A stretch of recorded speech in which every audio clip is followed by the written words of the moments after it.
Tudo começou quando eu tinha apenas 12 anos. Naquela época, meu nome era Lucas Silva, e eu era um garoto tímido, inseguro e deslocado no mundo que me cercava. Meu cabelo sempre bagunçado, minhas roupas simples e minha dificuldade em me encaixar nos padrões da escola faziam de mim um alvo fácil. Eu tentava passar despercebido, mas parecia que o universo conspirava para que eu fosse notado, mas por todas as razões erradas. Foi nesse contexto que Rafael entrou na minha vida. Ele era o típico valentão da escola, alto, atlético, popular e com aquele ar de superioridade que fazia os outros se sentirem pequenos só por estarem perto dele. No início, suas provocações eram sutis, risadas maldosas quando eu tropeçava no corredor, comentários sarcásticos sobre minhas notas ou a forma como eu falava.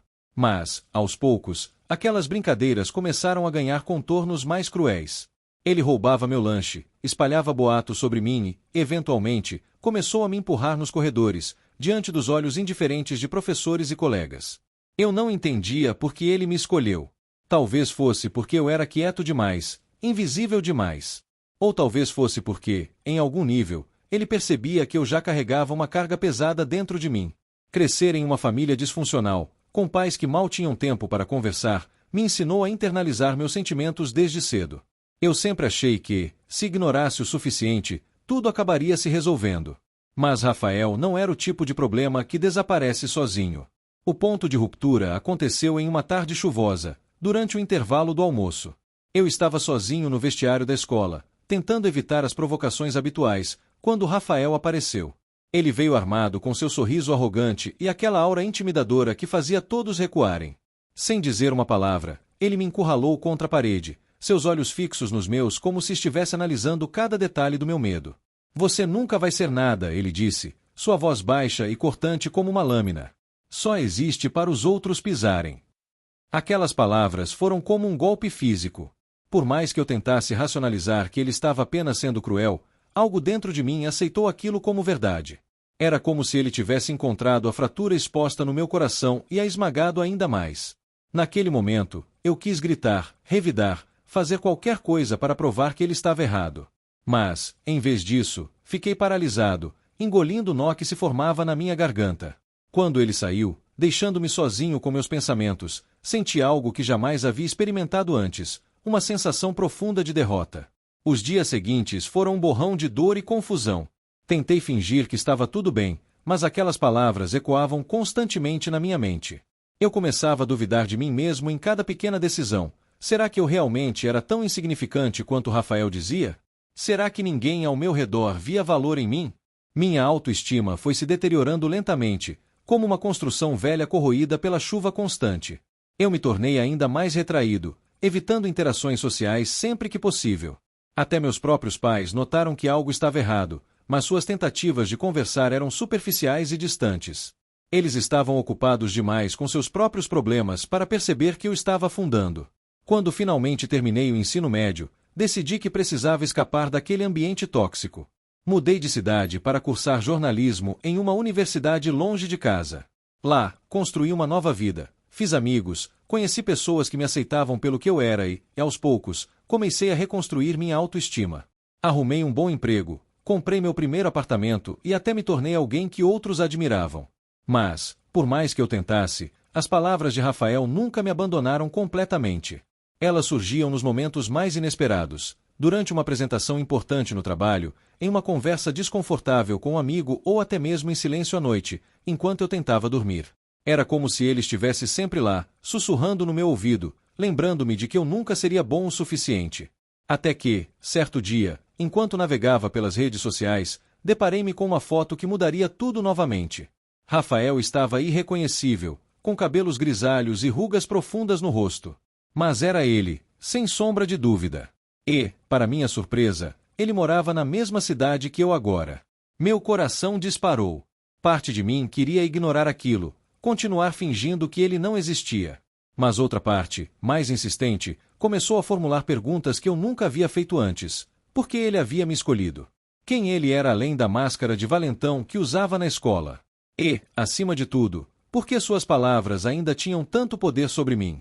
Sabia que precisava enfrentá-lo. Não por vingança, mas por clareza. Por respostas. Por mim. Não sei o que me impulsionou a procurá-lo. Talvez fosse curiosidade, talvez uma necessidade inconsciente de encerrar aquele capítulo da minha vida. Mas algo dentro de mim insistia que eu precisava vê-lo novamente, olhar nos olhos do homem que havia dito aquelas palavras cruéis tantos anos atrás.